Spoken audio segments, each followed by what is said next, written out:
Bueno, vamos a ver el capítulo. Bueno, en realidad están las lecturas de la semana del tema, el capítulo 13 This call is now being recorded. del libro de Gujarati, ¿no? Que hablas un poquito sobre lo que es el sesgo de especificación y las formas de presentar un modelo.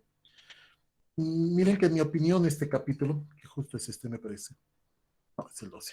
El capítulo 13 es uno de los más interesantes que tiene este libro. Me agrada mucho por cómo lo plantean y tratan de una manera muy simple, trata de las complejidades que es plantear realmente un modelo de regresión con pantalones largos, ¿no? Que es más o menos lo que ya nos tocaría hacer, ¿no? Yo les recomiendo mucho que vean este capítulo, bueno, antes de plantear un modelo de regresión, por ejemplo, que nos tocaría hacer nosotros para nuestra evaluación de fin de curso, que tiene muchos elementos que nos ayudan a hacer lo mismo, ¿no? Entonces, lo voy a ver así muy por rapidito y me voy a quedar algunos aspectos del modelo, del capítulo que es importante. ¿Cómo encontrar un modelo correcto? Es básicamente la pregunta que se hace Gujarati al plantear este modelo. Y te plantea algunos criterios que de pronto fueron tocados en el último video de la semana pasada en el tema del sesgo de especificación. Hay un video enterito que me dedico a esta situación, ¿no? Donde empezamos a desarrollar cada uno de estos punteos que se encuentran planteados aquí. Luego habla de los tipos de errores de especificación. Hay dos tipos principales, pero son los más fuertes, ¿no? Por omisión de variables relevantes en el modelo de regresión y por presencia de variables irrelevantes en el modelo. Los dos tienen consecuencias distintas. Cuando uno omite una variable, y esto lo voy a anotar aquí de modo resumen. Entonces, si nosotros estamos hablando de que nos hemos olvidado por alguna razón una variable del modelo, entonces la omisión va a provocar los siguientes problemas. Va a provocar que los estimadores sean sesgados. ¿Ya? Y el capítulo habla mucho sobre la prueba de cómo lograr hacer esto. Y además, lo que es peor, estos estimadores son inconsistentes. Eso es por no incluir todas las variables necesarias en el modelo. A ver, algunos plantean por esa razón modelos gigantes, ¿no? Con muchas variables, así se evitan el tema de la omisión. Entonces, la presencia de variables irrelevantes en el modelo, de las que no deberían estar, pero por algunas razones están irrelevantes, va a provocar que los modelos principalmente tengan una varianza ineficiente. Por lo tanto, el estimador mínimo extraordinario es ineficiente y hay que buscarnos otro estimador. Entonces, ¿para qué buscarnos otro estimador? Si lo único que tenemos que hacer es eliminar la variable irrelevante en el modelo de regresión. Esas son las dos principales fuentes de sesgo, ¿no? Ahora, hay otra fuente de sesgo que es la forma funcional, que vamos a ver alguna manera ahora de corregir eso. Si uno plantea una forma funcional correcta o incorrecta, de alguna forma también va a afectar a las varianzas, ¿no? Entonces, estas dos son las que van a resumir un poquito todo el asunto que tenemos en este capítulo. Entonces, aquí hay algunas demostraciones de qué es lo que está ocurriendo con los estimadores en presencia u ausencia de variables relevantes, ¿no? Bueno, aquí tengo un pequeño resumen de lo que andan hablando acá. Los sesgos de especificación son por omisión de una variable relevante, la inclusión de variables necesarias en el modelo de regresión, la adopción de una forma funcional incorrecta cuando uno plantea modelo con logaritmos cuando no debería tenerlo, o viceversa. Los errores de medición, bueno, esto no depende mucho de nosotros. Disculpen, en realidad creo que sí.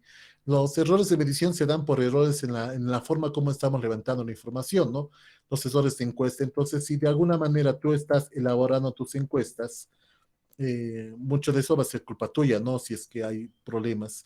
Tengo una profesora, bueno, cuando estaba de estudiante había una profesora que me decía que si tú metes basura a un modelo, pues el modelo te va a dar como resultado basura.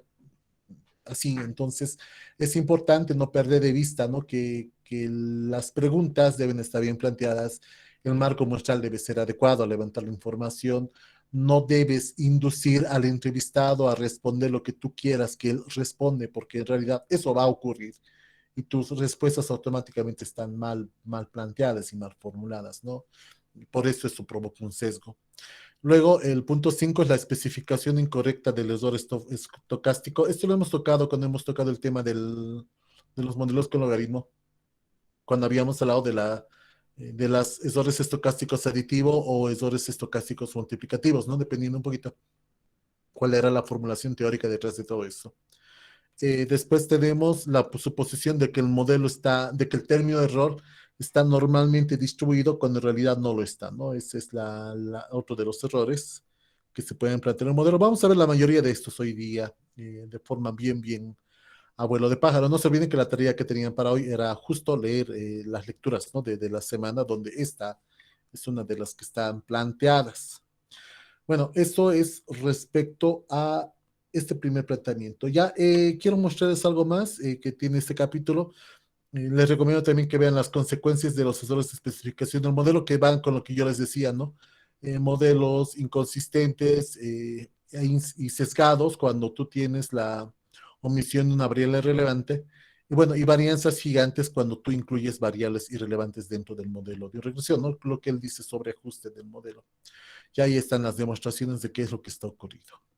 Las pruebas de los errores de especificación, básicamente es lo que nos va a tocar hacer, cómo vamos a detectar las variables innecesarias en un modelo de regresión. O sea, si planteamos un modelo con varias variables, dice qué debemos hacer y hay algunas ideas, ¿no? Sobre las significaciones individual, el data meaning que plantean aquí también, que no lo vi de forma particular, pero puedes plantearlo, ¿no? Cuando hagas la revisión del modelo.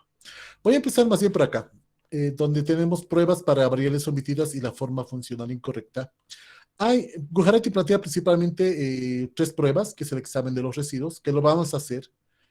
Plantea, bueno, el estadístico Duro y Watson, esto no lo voy a ver tanto, por el tipo de datos que tenemos. Tenemos datos de corte transversal y Duro y Watson se aplica más a datos de series de tiempo. Por esa razón me salto eso. La prueba reset de Ramsey sí la voy a ver, la vamos a ver enseguida.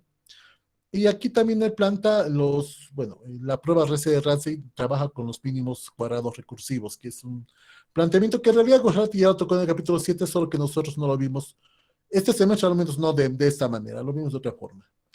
La prueba de multicolor de Lagrange, que son los mínimos cuadrados restringidos también, que es bastante interesante de alguna forma. Se parece mucho a la otra prueba, ¿no? Y combinan algunas cosas y bueno, eso también lo puedes ver, no es muy complicado si sigues las instrucciones del texto, ¿no? Los sensores de medición, donde te dice, bueno, qué es las consecuencias de los sensores de medición. Principalmente producen estimadores insesgadas de los parámetros y sus varianzas, pero las varianzas son grandes cuando tenemos sensores de medición en la variable Y. Cuando tus sensores de medición son en la variable X, bueno, vas a provocar, aquí lo dice. Bueno, en todo caso, varianzas grandes, ¿no? Que es lo que está planteando. La especificación incorrecta es cuando se trata de modelos multiplicativos o modelos aditivos, también está planteada ahí. Esto de los anidados, puedes checarlo. También podría saltarlo, ¿no? No es muy necesario ver las regresiones anidadas, que no las vi y no se suelen ver mucho, al menos en esta primera parte del curso, de cualquier tipo de cursos de econometría, a eso me refiero, ¿no? Y la prueba Harkevera, que está por aquí. Esto de los criterios de selección de los modelos, sí lo vamos a usar, el criterio de cuadrado, el criterio de Kaike, el criterio de Schwartz y el criterio de Hanan. Bueno, aquí no, Manlow plantea algunas advertencias que tienes que tomar en cuenta cuando hagas esto. Revisar eso, por favor, la chico arada que también plantea acá. Y bueno, esto ya no. Esta parte ya no las recomiendo. La parte del 3.10, 13.10 no es tan llamativa, a no ser que trabajes mucho con variables dicotómicas, con modelos en series de tiempo. La prueba de Chow serviría mucho ahí. Y bueno, y los ejemplos que puedes checar, ¿ya? Eso es respecto a este capítulo. Entonces, voy a plantear un modelo conocido por nosotros que lo hemos ido desarrollando durante todo este semestre, que es el modelo que se encuentra en Data Zero. Y vamos a tratar de especificar un buen modelo a partir de la información que tenemos. En realidad, ya tenemos mucha idea de qué modelo plantear, lo hemos ido realizando durante todo este tiempo, solamente que ahora vamos a buscar que la estadística nos apoye en el modelo que estamos sugiriendo. Por razones de practicidad, lo voy a hacer en el eViews, por razones de tiempo, es principalmente por eso, porque tardamos mucho haciendo en otro software, pero se puede hacer en cualquiera de los softwares de ser necesario algún video adicional, hacer lo mismo en SPSS o en Excel, lo podemos hacer. Todas las fórmulas están en este capítulo del libro que acabo de mencionar, ¿ya? Bueno, ¿qué voy a hacer? Primero voy a seleccionar mis variables. La variable ingreso laboral, como de costumbre, es la variable dependiente, salario. Y la estoy cambiando el nombre para poder manejarla más fácilmente. La variable años de estudio la voy a cambiar el nombre a escolaridad o escol, como está ahí. La variable años de experiencia la voy a cambiar el nombre a exper. Esto para que cuando las redacte no sea muy complejo. Ya vamos a utilizar alguna otra variable más, por si acaso. A ver, hay una variable que es el ingreso per cápita del hogar, eso lo voy a cambiar también de nombre. Lo voy a llamar hipercap. La vamos a usar más ratito. Hipercap, ingreso per cápita. Voy a generar algunas variables. Vamos a generar hombre, que va a ser igual a sexo, igual a hombre.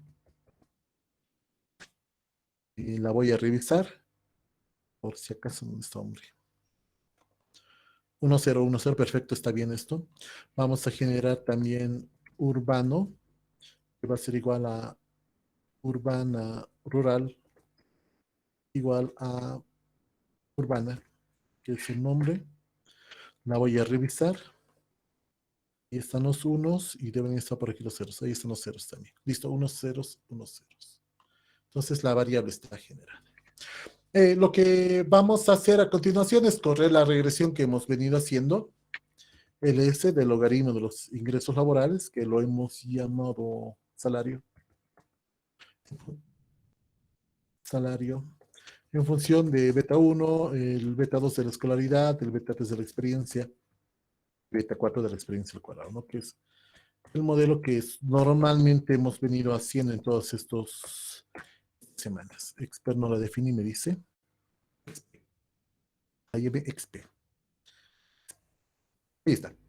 Entonces, como de costumbre, aquí decimos que un año adicional de escolaridad incrementa los salarios en un 8%. Este resultado, como ves aquí a la derecha, es estadísticamente significativo. Recordatorio, un estimador es significativo cuando su probabilidad es más chiquita que 0.01, al 99% de confianza. Sí, creo que muchos se han olvidado a la hora de hacer las tareas de ese pequeño detalle. Y esto es terrible. Ya la experiencia tiene un efecto del 4% sobre los salarios en promedio, manteniendo constante las otras variables. Si te fijas, la escolaridad tiene un efecto más grande que la experiencia y las dos son estadísticamente significativas.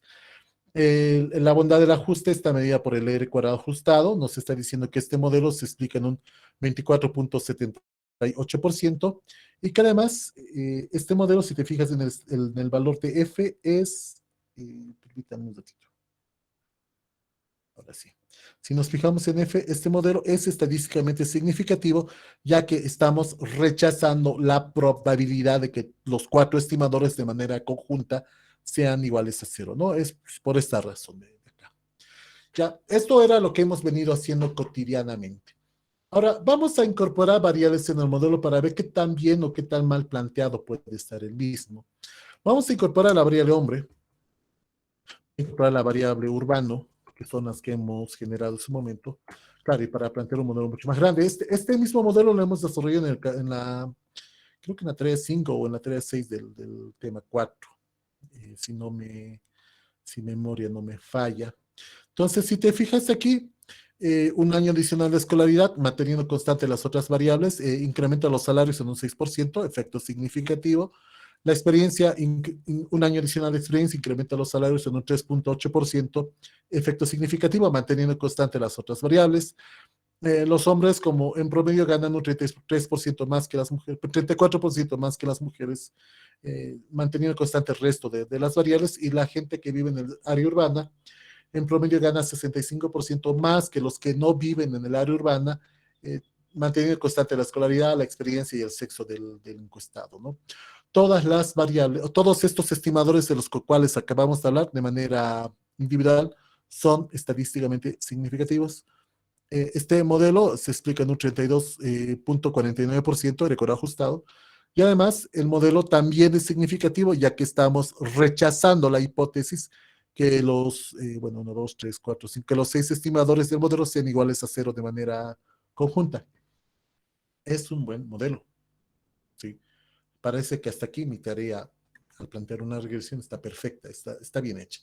Pero bueno, vamos a empezar a visibilizar qué tan buen modelo tengo yo en las manos, realmente. Hay variables irrelevantes, ausentes o presentes en el modelo. Vamos a realizar un test que Ramsey ya lo planteó hace algunos años. El test de Ramsey, que debe estar por aquí arriba, bueno, está, lo vimos hace un ratito, eh, plantea varios aspectos, ¿no? O no, me pasé demasiado, ya me fui al otro tema. El test de Ramsey, les decía, plantea algunos aspectos que vale la pena considerar, ¿no? Él hace una regresión, ¿cómo escribo? Los residuos en función de otros aspectos. Se supone que los residuos de regresión son completamente aleatorios. O sea, supuesto, habíamos dicho que los residuos son aleatorios. Entonces, esto significa que estos no dependen de nada. Ya lo vi en pruebas de heterocedacidad, al ver la relación que existe de los residuos con X, habíamos determinado que ese patrón se llama heterocedacidad y no debería existir, ya que nuestros residuos son unos representantes adecuados de una varianza desconocida para nosotros. En cambio, aquí lo que voy a ver es volver a ver el comportamiento que tienen estos residuos. Y vamos a modelar los residuos en función de varias cosas. De las X del modelo, X1, X2, X3, X4, etc. Pero además vamos a modelar estos residuos en función de los valores estimados del modelo de regresión. ¿Sí? Los Y hat o los Y sombrero, a los cuales los vamos a ir elevando al cuadrado, al cubo, a la cuarta, para ver si de alguna forma el modelo como tal explica el comportamiento de los residuos. Si el modelo explica el comportamiento de los residuos, tengo un problema de mala especificación del mismo. O sea, si las Y sombreros logran explicar a los residuos, significa que los residuos dependen del Y sombrero, y no que son completamente aleatorios. Entonces, es una pregunta que me podría hacer. Entonces, si la relación existe, pues tengo una mala especificación. ¿Cómo determino que esa relación existe? No lo voy a hacer a partir de la probabilidad individual o de la T de student, ¿no? Que tiene cada uno de los estimadores, pero tampoco puedo hacerlo a partir de F, porque no me va a dar la prueba real de que esto. Entonces voy a tratar de utilizar el otro indicador que tenemos, que es el R cuadrado. Es decir, voy a comparar el R cuadrado del modelo de los residuos versus el R cuadrado del modelo original. Pero un ratito, estos R cuadrados, en algún momento les dije, no son comparables. No puedo comparar los R cuadrados. Pero de alguna forma podría comparar sus sumas de cuadrados, que eso es lo que voy a utilizar, con un principio del que utilizan, que se utilizó en el pasado, llamado los mínimos cuadrados recursivos, ¿no? Cuando empezamos a comparar distintos valores del R cuadrado. Entonces, estoy en el libro buscando la fórmula, que es justo la que voy a encontrar ahora. Está. Entonces aquí tiene una regresión de Y en función de X, solamente tiene una variable en este modelito. Bueno, hace la regresión de Y con X y encuentra Y sombrero y vuelve a hacer la regresión. Y en función de Y sombrero, la segunda, Y en función de Y sombrero. Se supone que no debería haber relación. Encuentra los R cuadrados. El R cuadrado nuevo, que es el R cuadrado de esta regresión, y lo contrasta contra el R cuadrado viejo, que es el R cuadrado de la regresión original. Si el F calculado de esta forma recursiva es un F significativo, es decir, si este F calculado es más grande que el F crítico, pues vamos a rechazar una hipótesis nula. ¿Y cuál es la hipótesis nula que plantea Ramsey en este aspecto? Hipótesis nula. Buena especificación del modelo. El modelo está bien especificado. Esa es la hipótesis nula que vamos a contrastar. Y obviamente la alterna dirá pues que el modelo está mal especificado. ¿Qué hacemos con la hipótesis? Nos fijamos en los resultados, ¿no? Me voy a fijar en el contraste de esta F recursiva. Y claro, obviamente en la probabilidad de F, si existiera, bueno, una H cuadrada si alguien quiere calcularlo, ¿no? Normalmente la probabilidad es suficiente en esto. Y si la probabilidad es pues prácticamente 0.00, más chiquita que 0.01, estamos rechazando la hipótesis nula. ¿Sí? Entonces 0 es más chiquito que 0.01, rechazo una hipótesis nula. Si 0 es más grande, la hipótesis nula no se rechaza. Ya dejaremos de hablar tanto y vámonos a la práctica, ¿no? ¿Cómo funciona el asunto? Paso uno, tú en el eViews, tú haces la regresión. Paso número dos, te vas a View, te vas a Stability Diagnostics o los diagnósticos de estabilidad. Y aquí hay varias pruebitas que muchas de ellas están justo en este capítulo 13. Si quieres profundizarlas, puedes checarlas ahí. Ya vas a buscar el Ramsey Reset Test, que significa la prueba de Ramsey, ¿no? La prueba Reset desarrollada por Ramsey. Le das clic y bueno, te pregunta cuántos términos vamos a incorporar. Cuando habla de términos fit, se refiere a estos, ¿no? Los términos estimados con gozito. Entonces, ¿cuántos gozitos quieres incorporar? Empecemos con uno, es lo más común. Le decimos OK. Entonces, aquí está la prueba de Ramsey, la ecuación, bueno, no tiene título, nuestras especificaciones, logaritmo de los salarios en función de escolaridad, experiencia al cuadrado, hombre urbano. Las variables omitidas, bueno, que no tenemos todavía, van a ser los cuadrados de los valores estimados. Aquí nos fijamos en las pruebas que tienes aquí, están bien, pues la que estamos contrastando normalmente es F, pero también, también puedes calcular con T, ¿no? No hay ningún problema, tendría que salir exactamente lo mismo. Nos fijamos en T, tiene una probabilidad de 0, y F también tiene una probabilidad de 0. Y este de acá, que es el likelihood radio, que venía a ser la traducción, es un logaritmo de verosimilitud, también tiene una probabilidad de 0, ¿no? Es una tercera prueba que no voy a ver con ustedes eso. Entonces, estoy con 0. ¿Qué hago con la hipótesis nula, chicos, chicas? ¿La rechazo o no la rechazo? Si esta es la probabilidad. Rechazo. Rechazo la hipótesis nula. ¿Y cuál era la hipótesis nula? Buena especificación del modelo. Estoy rechazando que el modelo está bien especificado. Es decir, un modelo con muchas variables como el que he planteado acá no está bien, está mal especificado. Les voy a mostrar algo. Permítanme. La regresión del salario solamente en función de la escolaridad. Esto que estoy haciendo se llama método step by step. Lo voy a hacer paso a paso. Salario en función de la escolaridad. No tiene logaritmos. Fíjate que la escolaridad tiene un efecto de 185 bolivianos sobre el salario, es decir, cada año adicional de escolaridad incrementa los salarios en 185. Es significativo, el R cuadrado es bajito, pero bueno, está ahí, el F es significativo. Parece que todo va bien. Veamos qué tan bien específico es este modelo. Vamos a la prueba de Ramsey y veamos si la supera o no la supera. Stability Diagnostics, Ramsey Reset Test. Le doy clic y fíjate, probabilidad. ¿Rechazo o no la hipótesis nula?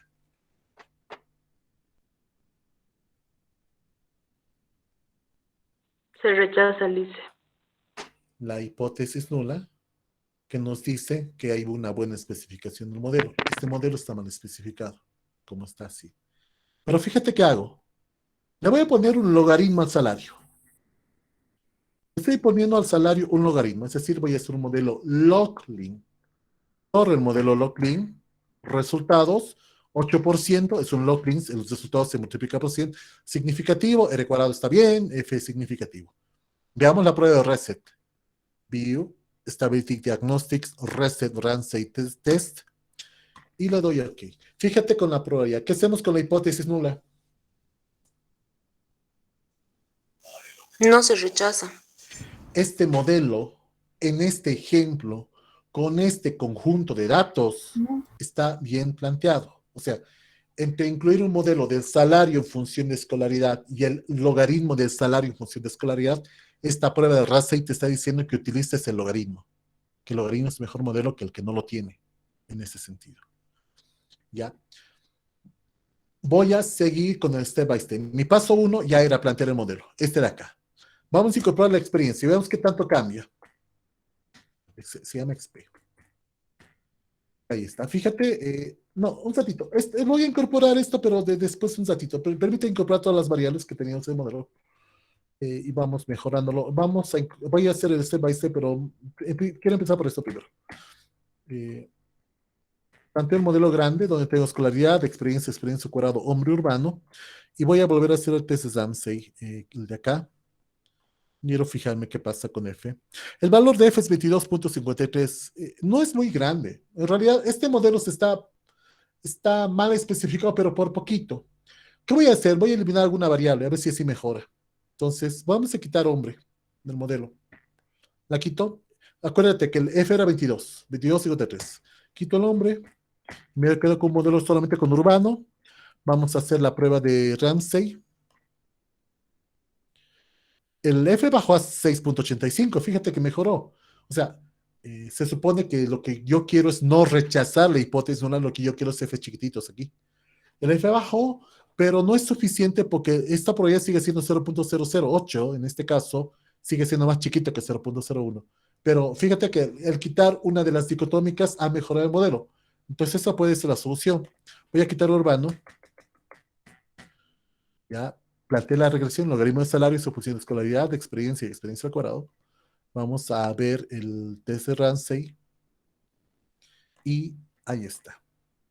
Y fíjate mi probabilidad, 0.0527.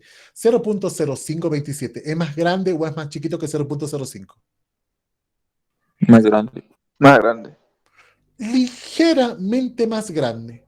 Entonces, por poquito, estoy cayendo en la zona donde la hipótesis nula no se rechaza. Por poquito. Entonces, eso es suficiente para mí. No rechazo la hipótesis nula, por lo tanto, este modelo, con logaritmo de salarios en función de escolaridad, experiencia y experiencia al cuadrado, está bien especificado. Ojo, muchas veces no se logra. Muchas veces no se logra llegar a este pequeño valor que le estoy mostrando acá. Muchas veces. Así que lo que tienes que hacer es tratar de encontrar el modelo mejor especificado posible. Cuando hagas esta prueba de RESE de Ramsey, tienes que lograr encontrar el F estadístico más pequeño posible, hacer varios, y con el F más chiquito ya te has aburrido de hacer el modelo, te quedas con el más chiquito, pero te quedas con uno de ellos. Esa puede ser una salida cuando se trata de especificar un modelo. No es fácil, porque fíjate que es un dolor de cabeza. Yo ya he ido practicando cada vez el mejor modelo. Entonces, claro, me fui topando con esto y ya encontré el mejor modelo Ya desde el principio de la clase te he ido mandando el mejor modelo, porque quería que tu mente se te quede. Este es el mejor modelo con este conjunto de datos. Y lo hemos ido planteando desde tema 4, tema 5 y todo eso. Sí, pero de todas formas, a veces no se logra esta probabilidad, que ahorita es una salvación. Esta probabilidad me está diciendo, este modelo está bien, pero a veces tienes muchos problemas para llegarlo. Así que hay que tratar de encontrar ese F dentro de esta prueba de Ramsey lo más pequeña posible. Lo más pequeño posible. 3,75. Claro, hay Fs más chiquitos. Si yo quito todas las variedades del modelo, son más chiquitas, pero te voy a contar ahorita por qué no puedo quitarlo. Mira, voy a quitar experiencia al cuadrado y me voy a quedar solamente con escolaridad.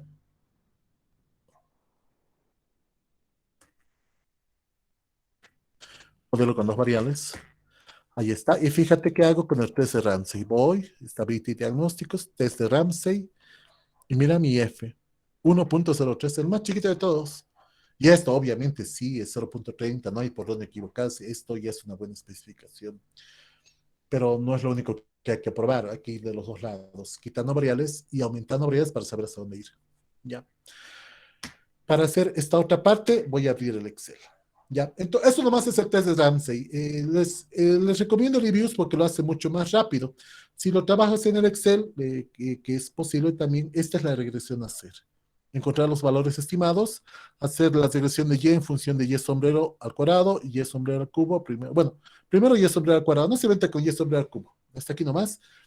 Ir encontrando F e ir comparando utilizando esta regresión. Eso para cada regresión que vas realizando, ¿no? Ese es un poquito el detalle. Es posible, toma un poco de tiempo, pero sí, sí es posible hacerlo. Y lo propio en el CPCs que tenemos ahí.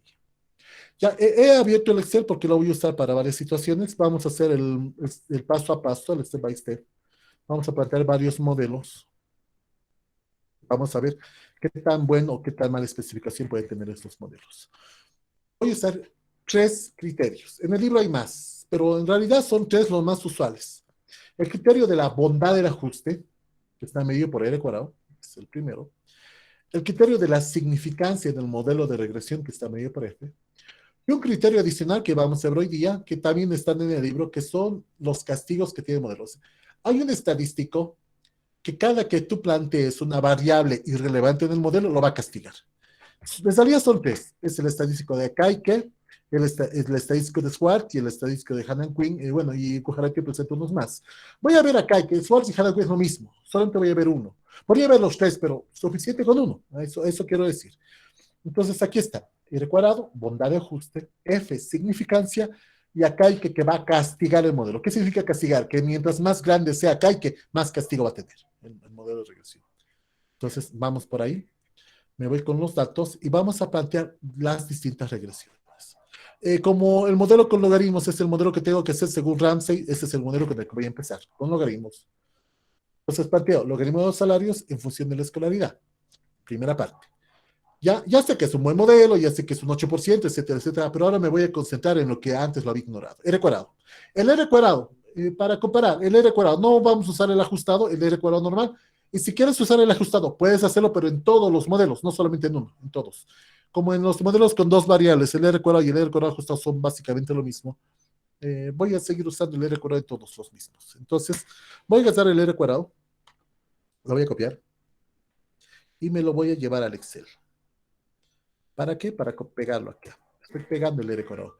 ¿Por qué lo estoy pegando? Porque voy a comparar esta tablita. Por esa razón. Voy a agarrar el estadístico F, que es 3441, que tengo ahí. Lo voy a copiar y me lo voy a llevar al Excel. Ahí está. Y el estadístico de acá, que están aquí en la parte derecha, ¿no? Del modelo. A ver, un ratito, si mi memoria no me falla, el SPSS también creo que estaba en ese asunto de calcular estos estadísticos. Pero bueno, lo voy a revisar. Y aquí está Kaike. Perdón, mala copia. Copiamos a Kaike y lo pegamos acá. ¿Listo? Ahí tengo mis primeros criterios, estos tres criterios primeros para el modelo número 1. Voy a plantear el modelo número 2, un modelo un poquito más complejo, ya no con dos variables, sino con tres variables, al cual vamos a incorporar la experiencia. ¿Y está? La experiencia tiene un efecto muy chiquito, mira, 0.001, no entiendo por qué, y la escolaridad del 8%. Aquí, según este modelo, la experiencia es casi marginal, pero igual, copiamos los resultados, sacas el R cuadrado, lo copio, modelo 2, modelo con experiencia, voy a buscar el F estadístico, 1731, lo copio y lo pongo acá, y mi estadístico de castigo, que es el ACAIC, 2.5947, lo copio y lo pego. Modelo número 2. Ahora me voy con el modelo número 3, que es un modelo un poco más complejo, donde además de la experiencia vamos a aumentar la experiencia al cuadrado.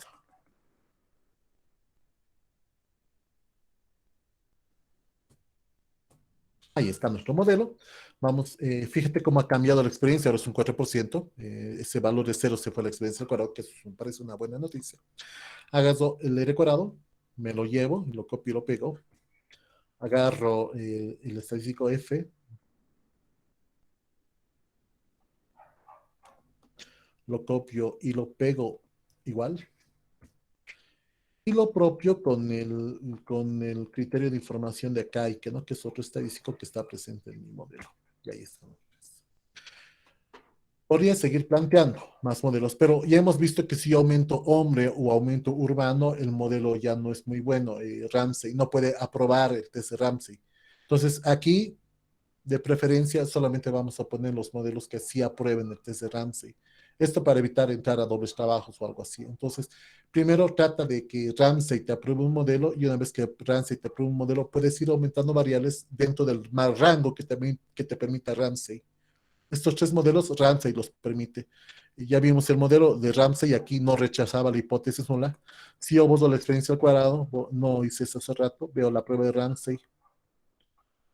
Y lo propio, fíjate, es no significativo, entonces este también es un buen modelo, según Ramsey. Entonces no sé con cuál de los tres quedarme, con el modelo solamente con la escolaridad, con el modelo solamente con la experiencia, o con el modelo que tiene la experiencia al cuadrado.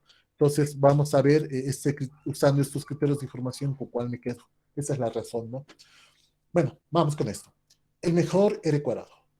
Busquemos el mejor R cuadrado, para buscar el modelo que mejor explique la realidad. Mi primer modelo lo explico en 0.1969, el segundo en 0.1984, un poquito mejor, y el tercero en 0.2480. Este lo explica mucho mejor que cualquiera de los otros dos, 24% versus 19%. Entonces lo estoy pintado de color verde, el que ganó, el mejor R cuadrado. La mejor significancia del modelo. Mientras más significativo sea el modelo, es mucho mejor. un estadístico que me mide es la T de student, pero de forma individual, o la F de forma global. Mientras más grande sea F, más significativo es el modelo. Mientras más grande sea F, más significativo es el modelo. Buscamos el F más grande. 3.441, 1.731, 1.537. El primero, gana el primero. ¿Por qué? Porque tiene una variable. Esa variable es la que más indica prácticamente todo, ¿no? ¿Ya? Entonces, según ese modelo, F es, el modelo 1 es el mejor. Ya tenemos una contradicción. ¿Cuál gana? Pues hay que escoger un ganador. Los criterios de información de acá hay que, estos de aquí, estos que se encuentran aquí a la derecha, Schwartz y Hannan Quinn castigan al modelo. Mientras peor sea el modelo, le dan más valor. Mientras mejor sea el modelo, le dan menos valor. ¿Sí? Entonces, en estos criterios de información, tengo que buscar el más pequeño. El más pequeño es el modelo menos castigado. El primer modelo, 259-59.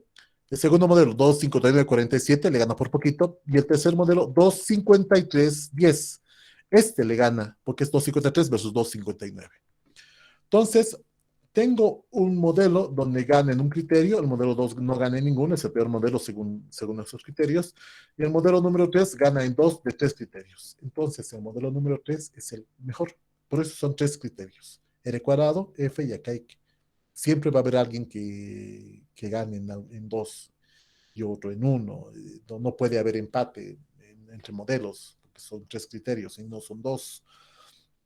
Entonces, este tercer modelo es el mejor modelo de regresión según este criterio de información que acabamos de ver. El mejor R cuadrado, bueno, no tiene la mejor significancia, pero bueno, no podemos ser perfectos, pero sí tiene el modelo menos castigado por acá, y que no, que es 2.53.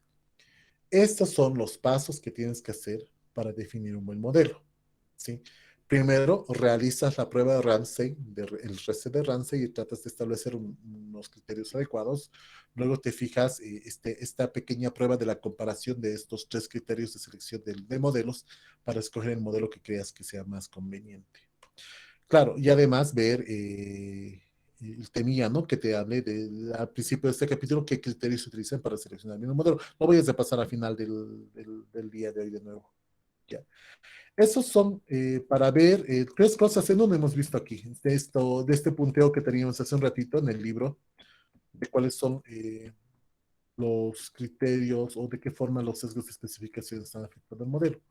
¿Sí? ¿Dónde están? Aquí estás. Entonces, ya hemos visto omisión de una variable relevante e inclusión de una variable innecesaria y la adopción de una forma funcional incorrecta, los tres en uno. Los errores de medición, solo nos queda hacer buenas encuestas. De hecho, no hay otra forma. Mejorar la encuesta para poder encontrar esto. La especificación incorrecta del término de error estocástico, bueno, esto está en el capítulo que vimos con el tema de los logaritmos. Entonces me queda esto. Suponer que el término de error está normalmente distribuido. Bueno, veamos esto.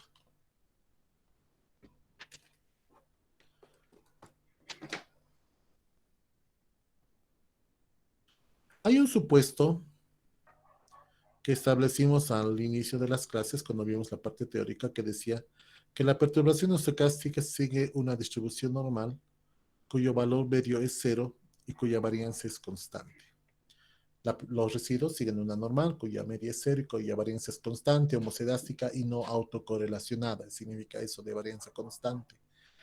Ya, ¿qué ocurre si no se cumple? Pues esto es bien terrible. Si no se cumple este supuesto, pues mi modelo no sirve para nada. Este supuesto es bien tajante, tiene que cumplirse sí o sí. Y lo malo de este supuesto es que casi nunca se cumple. Y entonces, ¿cómo es que seguimos avanzando? Me dirás. Veamos cómo se plantea esto. En el capítulo 5 del libro, no recuerdo exactamente la página, pero en la parte final del capítulo está la prueba de Harkevera, que se basa mucho en los comportamientos de la simetría y la kurtosis del modelo para establecer si una distribución sigue o no sigue una normal. Si trabajas con el SPSS, si utiliza la prueba de Kolmogorov-Smirnov para hacer esto, bueno, en el Excel hay que hacerlo a mano, no hay ninguna prueba preestablecida ahí. ¿Qué es lo que voy a hacer? Voy a hacer esta prueba y voy a determinar si existe o no existe normalidad en los residuos. Cuando hablo de la normalidad de los residuos, estamos diciendo que los residuos, como tal, tienen un comportamiento similar a la campana de Gauss, cuyo valor medio en esta campanita va a ser cero, o sea, los residuos tienen una media de cero, y claro, la varianza es homocedástica, es lo que está tratando también de indicar. Entonces, voy a ver una prueba. Primero vamos a analizar los residuos y luego vamos a ver la prueba. Ya, dentro de la regresión que he realizado, cualquier regresión que haya hecho, me voy a ir a View. Y aquí dice Actual Fight Residual. Entonces, te muestra grafiquitos de los residuos. Voy a escoger este Residual Graph, que es el gráfico más grande, pero podría haber escogido cualquiera de los otros, simplemente. ¿Ya? Entonces, aquí tengo un comportamiento de residuos y... ¿Cómo te lo explico? Imagina la música. ¿Sí? No sé si alguna vez viste en los ecualizadores del computador o algunos equipos de sonido también tienen algunos ecualizadores digitales. Cuando toca de una canción tranquila, digamos, estos ecualizadores muestran unas bandas de crecimiento. Suelen mantenerse relativamente constantes, estables, tin, tin, tin. Pero cuando escuchas, no sé, una canción de metal o de black metal o de hard metal por ahí o algo bien, bien denso, las barras empiezan a salirse y quieren salirse un poco de los parámetros ya establecidos, ¿no? Por ahí va, ¿ya? El comportamiento adecuado para este gráfico es un ruido blanco. ¿Qué es un ruido blanco? No sé si alguna vez te tocó cuidar un bebé, ya sea eres papá, mamá o hermano mayor, o bueno, has estado por ahí, alguna vez alguien te tocó hacer dormir un bebé. Los bebés normalmente en la noche tienen la costumbre de no dormir, no les gusta dormir de noche a los bebés, les encanta estar despiertos y despertar a todo el mundo. Tengo dos hijos, ya por suerte ya no son bebés, así, pero en su momento fue terrible con ellos. Entonces, una de las formas que usábamos para dormirlos con mi esposa era poner en el celular unas canciones, no eran canciones, eran unos ruidos simples, como el ruido de la lavadora, o el ruido de de un coche andando, ¿sí? O el ruido no sé si has logrado ver estas radios antiguas que todavía funcionaban con unas perillas en vez de botones, y cuando buscabas una radio y no la encontrabas, pero la dejabas en el éter, sonaba. Ese es un ruido blanco. Es una cuestión constante, constante, sin sobresaltos. ¿Sí? Entonces, se espera que los residuos tengan ese tipo de comportamiento. Si quisiera yo dibujar un ruido blanco en el comportamiento del gráfico de los residuos, tendría que dibujar algo así.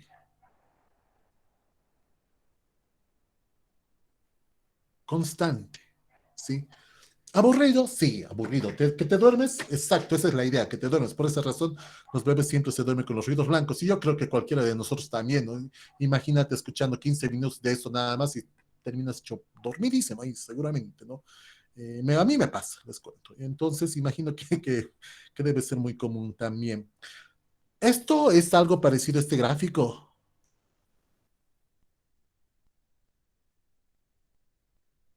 ¿Qué me dicen?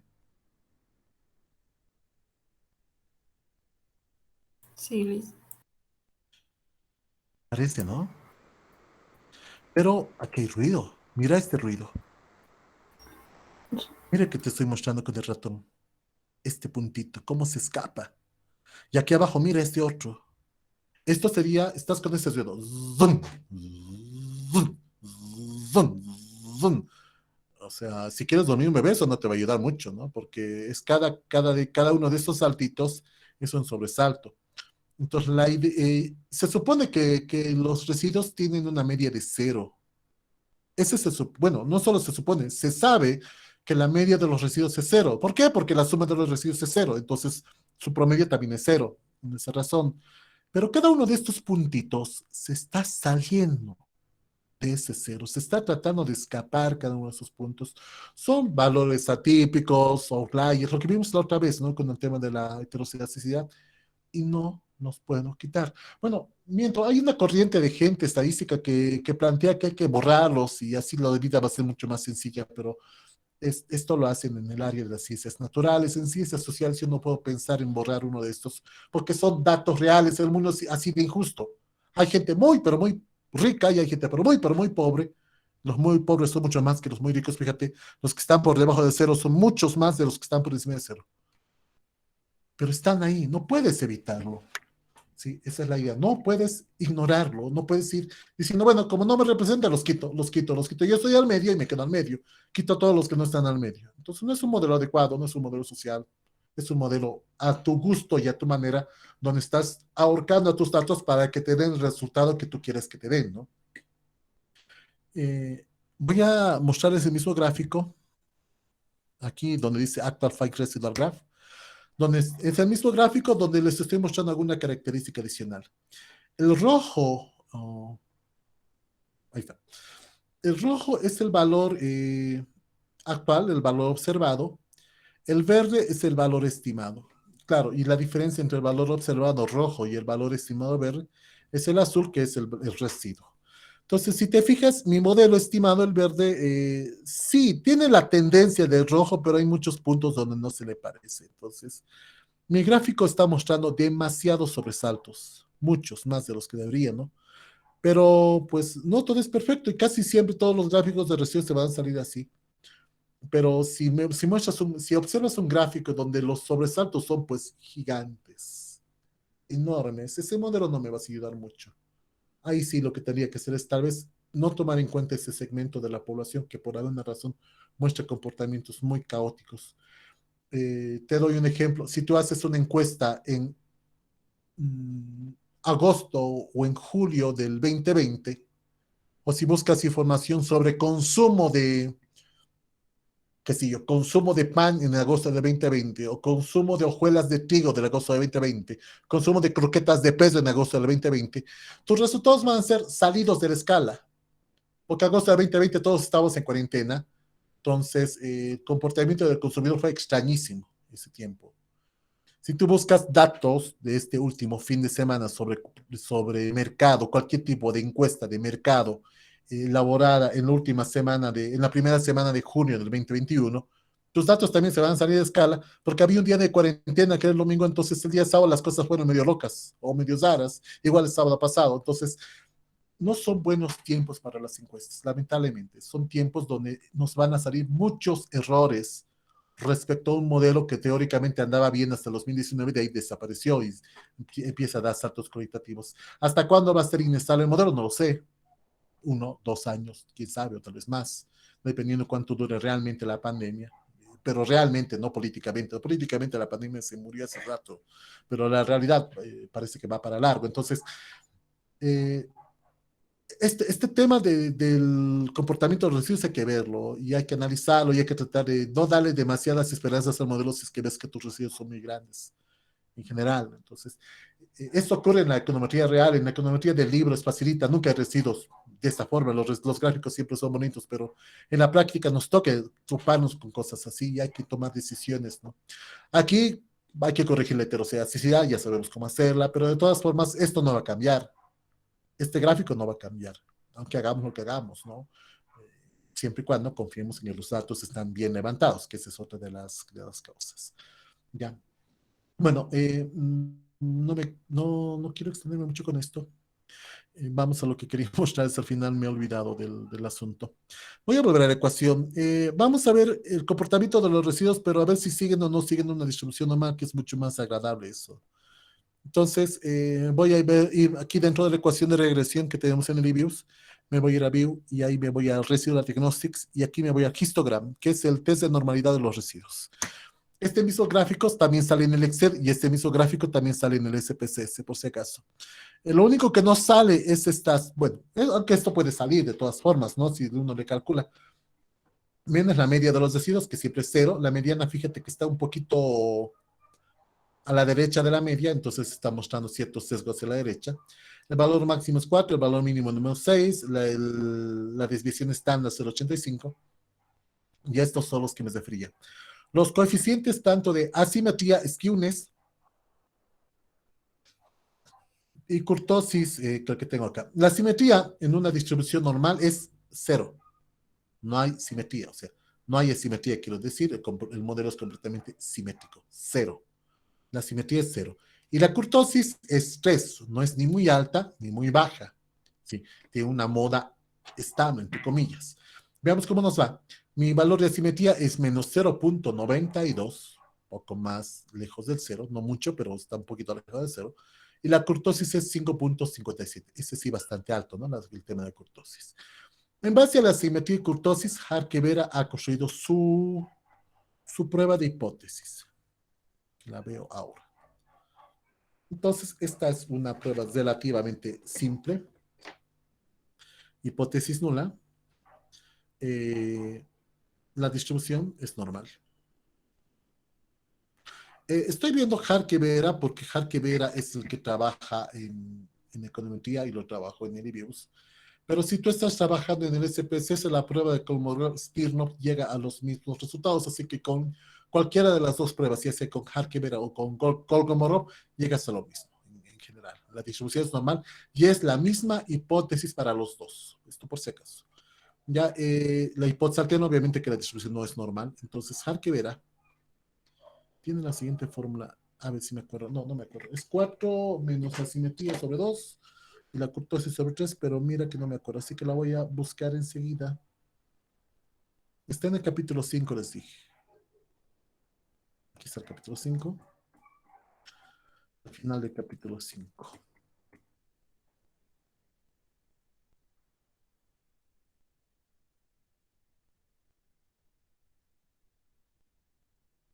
Pruebas de normalidad, histograma de residuos. Este es el histograma que estamos viendo y calcula la prueba Harke-Vera. Esta es la prueba que les decía. Harke-Vera es igual a n, la medida era n, sobre el cuadrado de la simetría dividido entre 2. Perdón, entre 6.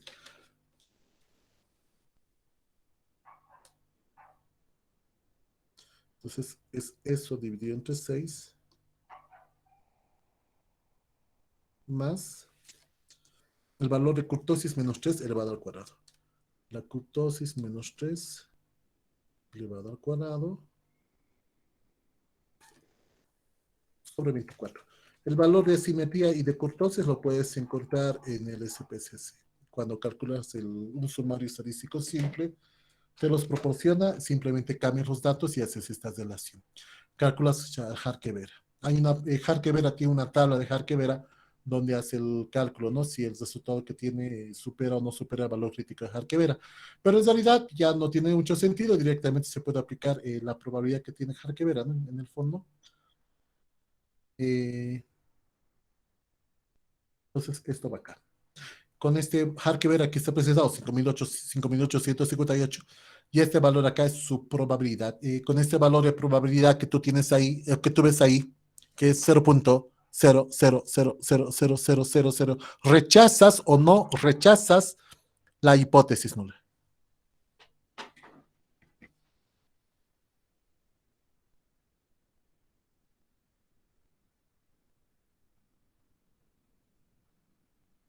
Con esta probabilidad, ¿se rechaza o no la hipótesis nula?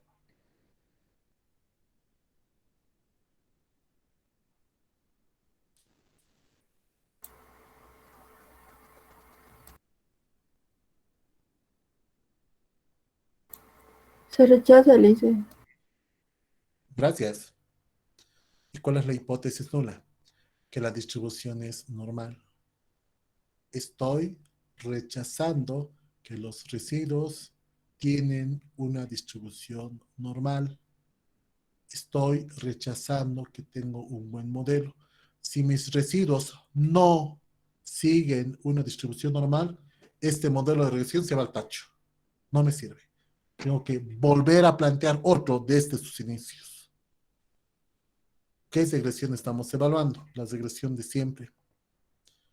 El logaritmo de los salarios en función de la escolaridad, la experiencia al cuadrado. Es decir, que todo lo que hice con ustedes este semestre no sirve para nada, porque el modelo ha sido rechazado por la prueba de normalidad. ¿Qué hacemos? Pues recurrir a la teoría. Las pruebas de normalidad de Harke-Vera son pruebas de normalidad que funcionan muy bien en realidad, pero hay algo que tomar en cuenta antes de ser tan dramáticos como ir a botar mi modelo a la basura, porque bueno, no lo vamos a botar a la basura. Hay siempre una tabla, ¿no? A ver, te los cuento. Los estimadores que hemos ido planteando desde un principio son los estimadores MCO, mínimos creados ordinarios, que son estimadores que son lineales, son estimadores insesgados y además son estimadores eficientes, ¿no? Eso normalmente, para que cumpla estas tres características, no tiene que haber ni autocorrelación, bueno, no tiene que haber homocedaticidad, perdón, tiene que existir homocedaticidad, es decir, que no debe haber heterocedaticidad, y así van a ser estimadores insesgados, ¿no? Pero además, con lo que acabamos de hacer al principio de esta clase, tiene que estar bien especificado, no tiene que tener ni ausencia de variables irrelevantes en el modelo, porque eso va a provocar sesgo en los modelos, y además la varianza va a ser mucho más grande, ¿no? Cuando tienes presencia de variables irrelevantes. Bueno, no lo hemos visto de forma formal, pero hemos ido planteando que además estos estimadores MCO son consistentes. ¿Qué significa que sean consistentes? Significa, en realidad es una cosa bien sencillita, que en el límite estos estimadores, en el límite, son iguales a los parámetros. Es decir, que cuando tienes una muestra lo suficientemente grande, en el límite de las probabilidades, estos estimadores son iguales a los parámetros. A esto se llama consistencia. Mientras más grande sea tu muestra, el estimador va a ser igual al parámetro. ¿De dónde viene la consistencia? De la ley de los grandes números de la estadística o del teorema central del límite, que plantea esto. Si tienes una muestra relativamente grande, esa media muestral es igual a la media poblacional. Es lo que dice la ley de los grandes números. Se aplica para lo mismo acá. Si tienes una muestra lo suficientemente grande, ese beta estimado va a ser igual al parámetro beta que estás buscando. ¿Ves por aquí, en alguna parte, la normalidad de los residuos? En alguna parte de toda esta cuestión que estoy escribiendo ahorita, estás viendo que los residuos tienen que ser normales para que eso ocurra. No, no tiene nada que ver. Los estimadores son consistentes, sean los residuos que tengan el comportamiento que les dé la gana. No tiene nada que ver una cosa con la otra. Entonces, ¿qué tiene que hacer el comportamiento de los residuos? Cuando los estimadores no son consistentes. Entonces, si tú tienes que los residuos son no normales o que no siguen una distribución normal y tu muestra es pequeña, tus estimadores no son consistentes, entonces, chao, se acabó. Tienes que hacer otro modelo, definitivamente. Pero, si tus residuos son no normales, pero n es grande, es decir, tu muestra es grande, tus estimadores van a ser consistentes, siempre y cuando no metas la pata y no plantees una regresión donde tengas ausencia de variables relevantes. Ahí sí hay problemas. Pero, suponiendo que no has metido la pata, que has planteado un modelo adecuado, como el que hemos hecho hace rato, hemos hecho todo lo posible. Desde Ramsey, hemos hecho el esquema del R cuadrado, del F y de acá, y que para ver un buen modelo, y lo hicimos bien, hasta ahí llegamos. Buen modelo está bien planteado, pero mis residuos no siguen una distribución normal, pero mi muestra es grande. Entonces, mis estimadores, a pesar de eso, van a seguir siendo consistentes. Por lo tanto, mis estimadores van a seguir cumpliendo las propiedades planteadas por Gauss-Markov, son Meli. Ahora son Melik, porque son consistentes además de Meli. Entonces, son buenos estimadores. Entonces, sí es un buen modelo. Resumiendo, hago la prueba de normalidad que les he mostrado hace ratito de Harkevera. Qué macana. Mis residuos no siguen una distribución normal, pero antes de tomar una decisión me fijo en mis datos. Tengo 13.994 observaciones en esta regresión. Mira, yo no sé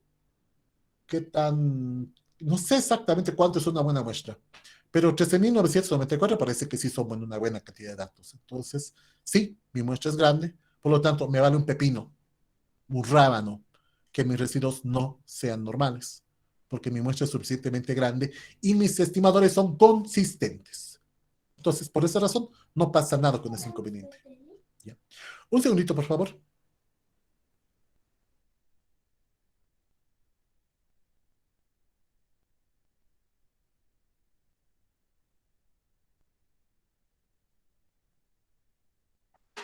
Ok.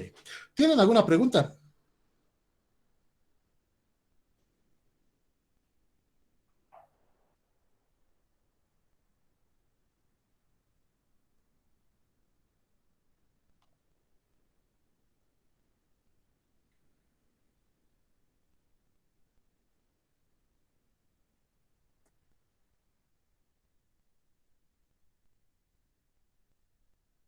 Niños, Dice, buenas tardes. hola. Eh, disculpe, dijo, o sea, que si mi residuo es normal y mi muestra es grande, entonces no le tengo que dar prioridad a lo que si mi normalidad es constante o no, ¿verdad? Si mis residuos son normales o no son normales, exacto. En realidad, eh, para ser mucho más resumido, mientras más grande sea tu muestra, mejor. Menos Oh, ya, problemas ya. vas a tener. Si tu muestra es pequeña, vas a tener problemas de micronumerosidad, vas a tener problemas de normalidad en los residuos. Normalmente una regresión pequeña con 20, 30 datos no es una buena regresión. Tiene muchos problemas por todo lado, que sí se pueden resolver, pero bueno, la idea es presentar lo más sencillo posible un modelo, ¿no? En general. Ya. Bueno, gracias, Lisa. Estoy volviendo aquí al capítulo 13, si no me pierdo o no me paso otra vez, para repasar por último o para cesar un poquito esta parte. Entonces, aquí está nuevamente las preguntas que se plantea Gujarati, ¿no? ¿Qué hacer para encontrar un modelo correcto? ¿Qué tipos de errores de especificación son más comunes en la práctica? Bueno, eso ya vimos hoy, cuáles son las consecuencias del error, cómo se detectan los errores, una vez detectados los errores, qué hacemos y cómo evaluamos los modelos. Eh, una vez cuando, bueno, yo di un curso de econometría para gente de posgrado hace algún tiempito, cuando tenía más tiempo en general lo suelo dar. Ahora no he aceptado por el tema de la pandemia y todo el asunto, ¿no? Es un poco difícil para mí hacer las cosas a distancia, si se han dado cuenta, pero bueno, tratamos siempre de hacer algún esfuerzo al respecto. Con ellos hablaba alguna vez y alguien me decía, ¿qué puedo hacer para ser un buen econometrista? Si yo quiero hacer econometría, me quiero dedicar a esto y quiero vivir de hacer econometría. Yo le decía, pues, ¿estás seguro? ¿Realmente quieres meterte a este valle de lágrimas? Porque es un valle de sufrimiento y dolor meterse a hacer econometría. Porque cuando tú piensas que las cosas están bien, pues no lo están, aparece una prueba y te manda el cuerno todo lo que has ido haciendo, ¿no? En general.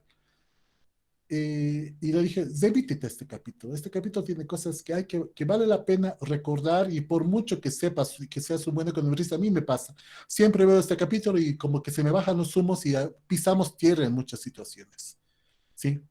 Los modelos, repito lo que está en el video, en el último video de la semana, deben ser adecuados para los datos. Si tus datos son de corte transversal, plantea un modelo para corte transversal. Si tienes 200 datos, plantea un modelo como para 200 datos. Si tienes un Big Data con 10, 20 millones de datos, plantea un modelo con 20 millones de datos. O sea, son cosas de ese tipo. Adecuate. Hay que conocer mucho al respecto, pero por lo menos la base creo que ya la tienen. Espero que la tengan ya. Debe ser consistente con la teoría, esto es importante. En la época del Big Data, esto de los modelos está explotando. Les cuento que hay te vas a encontrar cuando termines la carrera seguramente con un montón de cursos, incluso antes, donde te van a tratar de enseñar Big Data. Es una buena cosa, a mí me encanta el Big Data, creo que es una de del futuro de la profesión en general está metido ahí. Big Data, ¿por dónde? Por ejemplo, en el supermercado te van a pedir que hagas un análisis de costos, de costos de productos, de precios, de demandas, y te dan los datos de ventas del supermercado de un año. ¿Te imaginas la cantidad de información que tienes en un supermercado con tantas sucursales, con tantas cajas que funcionan cada rato, cada 2 minutos están generando una transacción electrónica? Entonces hay un montón de información para analizar. Otros están mucho más especializados en el tema de Facebook, en el tema del marketplace de Facebook, entonces están yendo a buscar información del marketplace para tratar de hacer una estrategia de mercado a partir de las preferencias de los consumidores, ¿no? De cuántos clics le dan a cierto tipo de páginas, etcétera, etcétera. Entonces, analizar eso es un monstruo y necesitas elementos de programación para hacerlo. Y obviamente hay mucha gente del área tuya, del área comercial, que se está metiendo a hacer programación para meterse a hacer análisis de ese tipo de cosas y le está yendo relativamente bien. Hasta el último fin de semana sacaron anuncios en el periódico buscando gente que maneje Big Data para trabajar en la paz de algunos emprendimientos que quieren hacer. Cada mes sale algo al respecto. Y por eso las universidades están sacando posgrados en Big Data y seguramente San Simón algún día, si se ponen las pilas, lo hará, ¿no? En este sentido. O sea, hay cosas que trabajar al respecto. Claro, pero requiere un cambio radical en la profesión, ¿no? En las cosas como pretendes hacer. O sea, no es ir a buscar los datos con tu boletita de encuesta e ir a preguntar, ¿a vos te gusta el color rojo de mi producto? Cosas. O sea, en realidad no le haces la pregunta al consumidor, sino directamente vas y ves sus gustos para ver realmente si le gusta o no ese tipo de cosas, ¿no? O sea, en función del elemento de los clics que le das en Twitter, Facebook, Instagram y todo lo demás. Está de moda.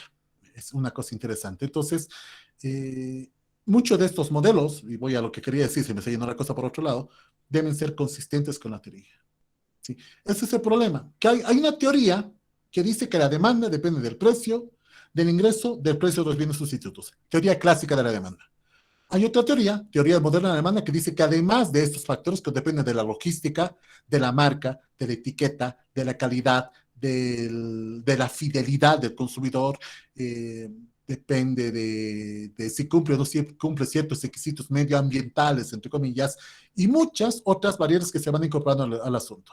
Hay una teoría que la sustenta y tú la conoces bastante bien. ¿Sí? Entonces, los modelos que vas a plantear deben ir en ese mismo ritmo, en esa misma regla. En estadística puedes hacer lo que te da la gana con los datos y puedes ejecutar información que te da la gana, pero si no sigues un criterio teórico, te pierdes y te ahogas en ese mar. Y te ahogas. Con tanta información no puedes saber qué hacer con eso. Siempre ten en la cabeza un modelo para ir y no te pierdas el modelo. Yo lo que hago aquí, si vieras mi pizarra, aquí la anoto y aquí en la pizarra de frente tengo el modelo anotado que voy a seguir. Entonces, cuando tengo la tendencia de irme por otro lado, porque siempre me da la tentación de irme por otro lado, me levanto la cabeza, no, este es mi modelo, lo siento, vuelvo a mi sitio, vuelvo a mi camino, ¿sí? Y claro, y me anoto ahí abajito, en el futuro quiero hacer otra cosa, y eso lo hago después, en general. Punto 3, mis X no deben ser débiles. O sea, mis regresoras no deben estar correlacionadas con el sensor, sino vamos a provocar sesgo de especificación, y eso no necesitamos en mis modelos, porque el sesgo de especificación va a provocar estimadores eh, inconsistentes y sesgados. Mis parámetros deben ser constantes, deben ser adecuados en ese sentido, ¿no? Que es lo que indica acá. Y mis datos deben ser coherentes. Coherentes. Eso parece muy obvio, pero no lo es. Hay mucha gente que empieza a sacar datos extrañísimos, ¿no? Y en realidad, que me planteen una encuesta donde me digan que la gente ha ganado millones de bolivianos en el 2020. El promedio de la población no es cierto. Hay mucha gente que se hizo rica, pero en general la población de Cochabamba, de Bolivia, del mundo, no. En general la población no. Sí, hay segmentos de gente que sí, farmacéuticos, no sé quiénes más por ahí metidos, eh, o políticos, va por ahí. Sí, en general esas son las pruebas. Entonces, te pido siempre que vayas haciendo un repasito de este temita, cuando si te has dedicado a la econometría y estás en algún momento de duda de no saber por dónde ir, vuelve a Gujarat y vuelve a este capítulo y vuelve a leer este tema. Y luego volverás a hacer los modelos que has ido planteando desde un principio. Preguntas, comentarios, dudas.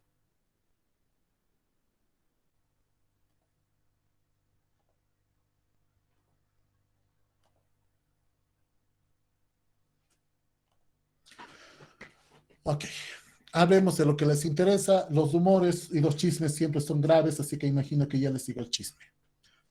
No voy a tomar un trabajo final, no voy a tomar un examen final en realidad,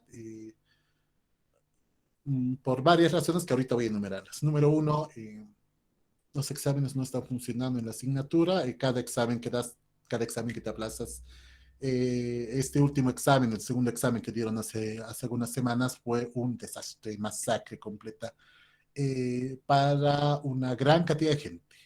Y hay mucha gente que ha destacado, que ha sacado notas muy, muy buenas, pero hay varios que copiaron, o sea, hicieron copia y pez. O sea, por favor, mandame la tarea, mandame los resultados, te los mandaban y los copiabas y los pegabas, ¿no? Gente, esta nota es cero. Por favor, si has copiado, ni me declames nada cuando vayamos a hacer revisión de notas, porque no me gustaría decirte, mira, has copiado, tienes cero y es feo, ¿no? De que te lo encaren así.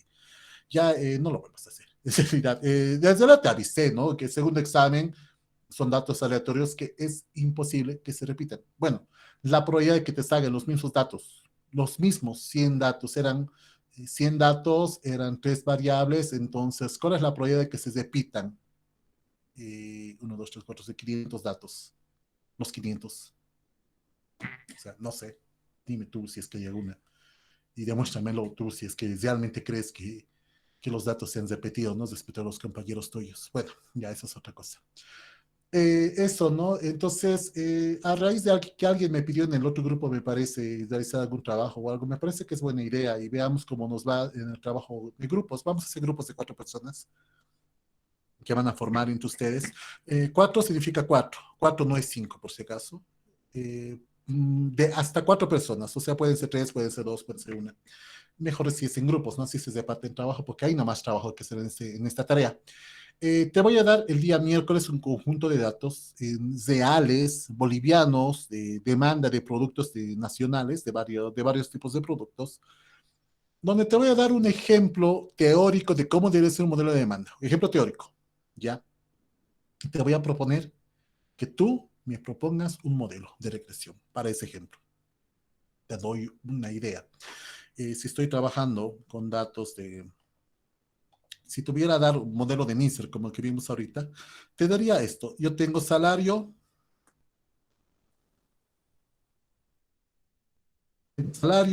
tengo escolaridad, tengo experiencia y tengo experiencia al cuadrado. Es mejor así. Te digo esto, tengo salario y tengo escolaridad. Propone un modelo. Entonces tú tendrías que conocer la regresión del salario en función de la escolaridad, ver cómo funciona el modelo, hacer un test de SAMSI para ver si este es un buen mal modelo. Tú dirás, ah, no, este es un mal modelo, no funciona. Entonces tendrías que ir buscando, incorporando variables, transformando el modelo, sacándole logaritmos, tratar de mejorar el modelo de regresión, hasta encontrar un modelo que por lo menos apruebe o se acerque alguito a un F chiquitito. Luego, después de eso, bueno, tratar de encontrar un criterio de selección de modelos, vas a probar entre varios distintos modelos y me vas a llegar a un modelo adecuado, ¿sí? Usando lo que hicimos hoy día. Por eso lo hice. No lo hice por loco, lo hice para que lo apliques. Una vez hecho eso, vas a detectar y solucionar heteroscedasticidad, vas a detectar y solucionar si es necesario solucionar la multicollinearidad, tal vez no lo sea necesario, entonces no lo hagas. Y una vez solucionado todo eso, una vez realmente cuando estés seguro de que ese es un buen modelo, pues vas a interpretar los resultados y me vas a presentar el modelo. Antes no. Esa es un poquito la idea. Si te das cuenta, es nomás meterle y aplicar todo lo que hicimos durante este semestre al trabajo, ¿no? Es básicamente eso. Lo vas a presentar como se presenta un buen trabajo. Carátula, en la carátula pondrás el nombre de los 4 integrantes, nadie agregado con lapicito al final, por favor.